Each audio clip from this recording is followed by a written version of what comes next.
I read somewhere that the average person checks their phone once every 12 minutes. And that's absolutely mental when you think about it, because not all people need to be checking their phone once every 12 minutes. I promise you, you don't need to be checking your phone once every 12 minutes.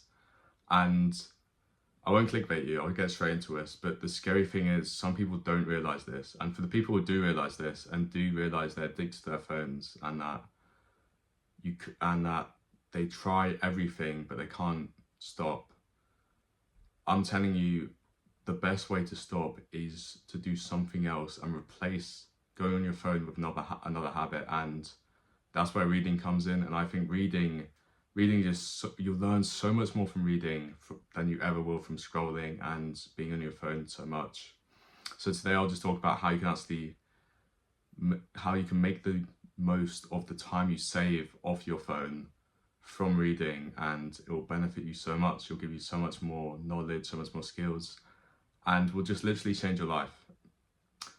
And I'll break this video down into 5 steps, and it should be really easy for you. Yeah. So I know if you've watched a lot of like self-improvement YouTube videos online, you would know about overstimulation and dopamine and whatever. But I'll just go through it quickly for people who don't know. The fact is that you're overstimulated from short form video content, such as like YouTube Shorts, TikTok, Instagram Reels, whatever. Those things are literally overstimulating you. And a lot of people do realize this and realize the effects it has on them. And it's one of the reasons why, let's say, picking up a book and reading is so boring to you, because with all these apps where you can scroll endlessly, literally on every single major app nowadays, you can literally do this, which is crazy. And you can scroll endlessly on these apps. Everything's new, everything's novel. You'll never get bored from something like that. Whereas with a book, it kind of trains you to actually get used to it. So the reason you are overstimulated is because of these apps, and recognizing this is one of the biggest steps, which some people just don't do. But a lot of people do recognize this and they still don't do anything. So that's what the rest of this video will be about.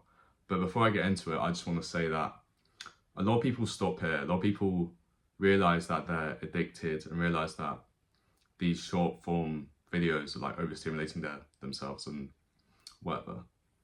And they blame themselves for it.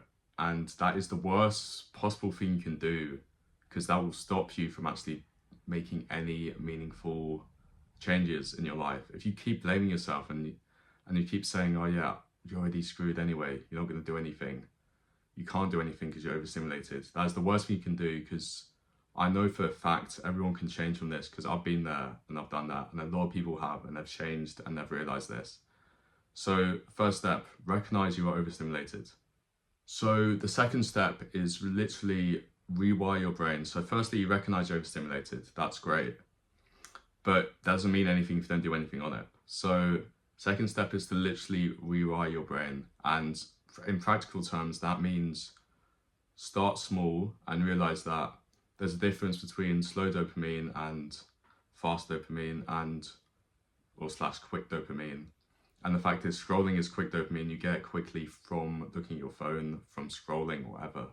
Whereas slower dopamine you get from reading meaningful tasks. And these are normally the tasks which are a lot of work, but you feel great after you complete them. Whereas nobody actually feels good after they scroll for 2 hours. You normally don't feel great. You normally feel the opposite of good.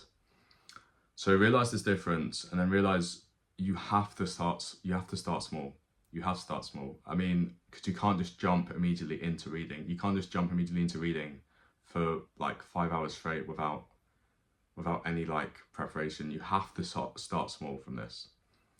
And the best way to do it is just think about when are the times where you use your phone the most. And for me, it was in the morning. For some people, it might be different.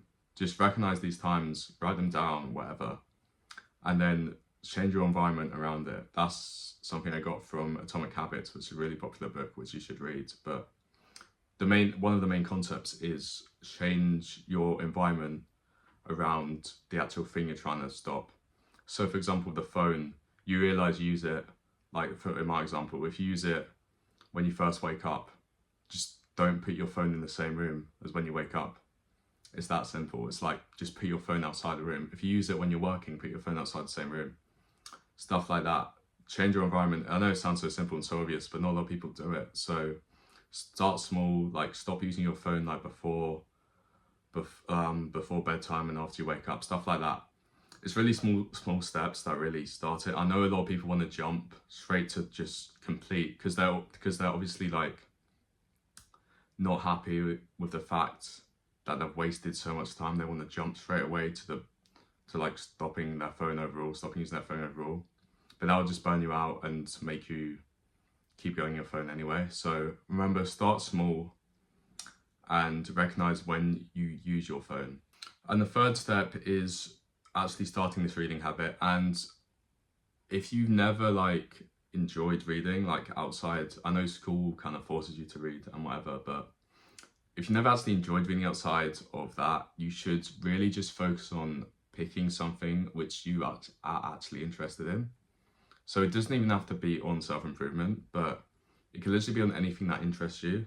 So for example, with a lot of people, I think like one of the first books I read on this was Atomic Habits, because it kind of made sense because I was trying to build habits, and obviously this book really helps you do that. So that was kind of interesting me at the time, but it doesn't really matter what this is on. It could be fiction, non-fiction, whatever. Just start reading this book. Like it can literally be like a few pages a day. I remember what I said, start small and start like actually making this into a habit. And what I mean by that is there's a bunch of things that help with this. I mean, doing it at the same time every day, so it's a routine, obviously really helps. And stuff like, I don't know if you've heard of like habit stacking, where let's say you do, so you combine habits together. Let's say you go to the gym and then you'll read afterwards, for example, and you write that down, and so it makes your whole day into kind of like a routine kind of thing.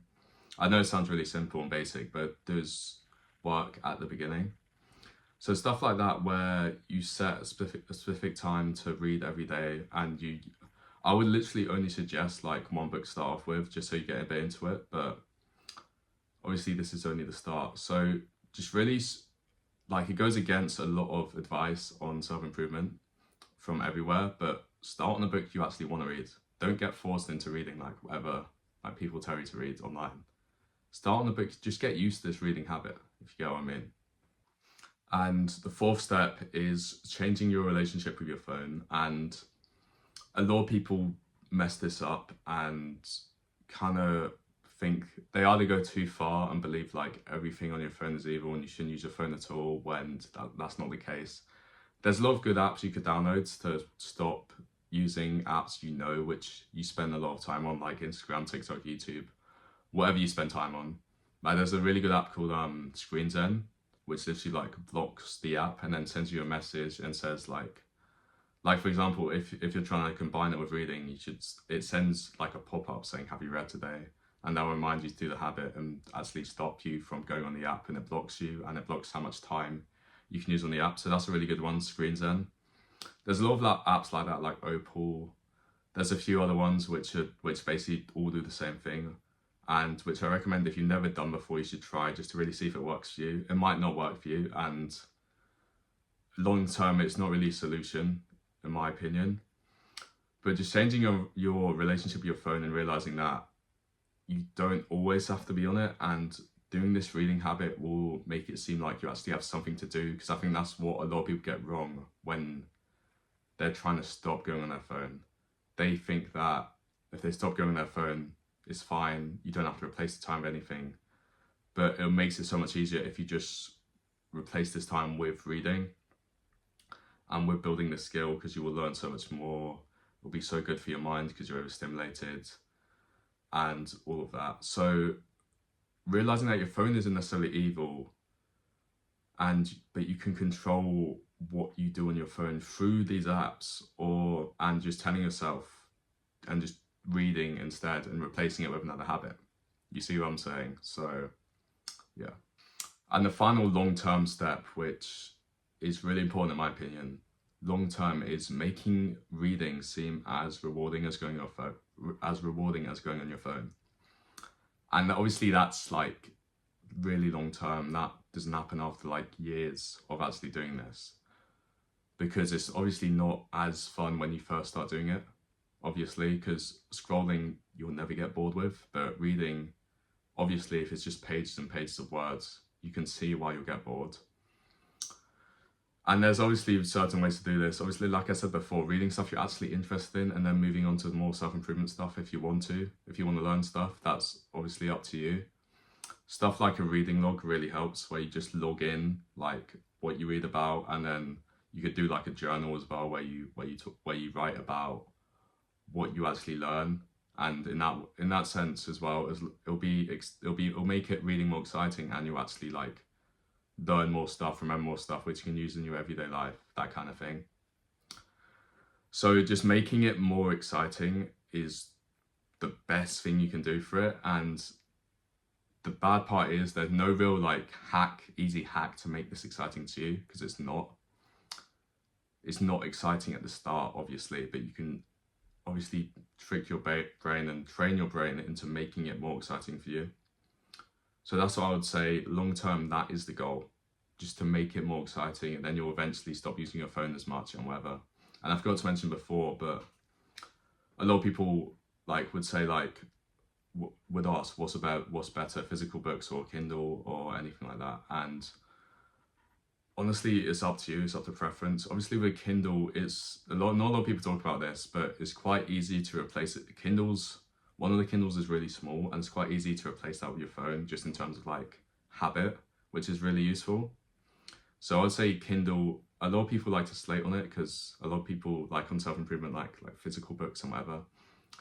But obviously it's up to you. I mean, physical books still good, as in you can like write in the book and whatever, but it's up to you. Just remember everything I said in this video. Just remember about starting small, I would say, is the biggest tip to anyone who's just clicked on this video and who's actually trying to stop going on their phone.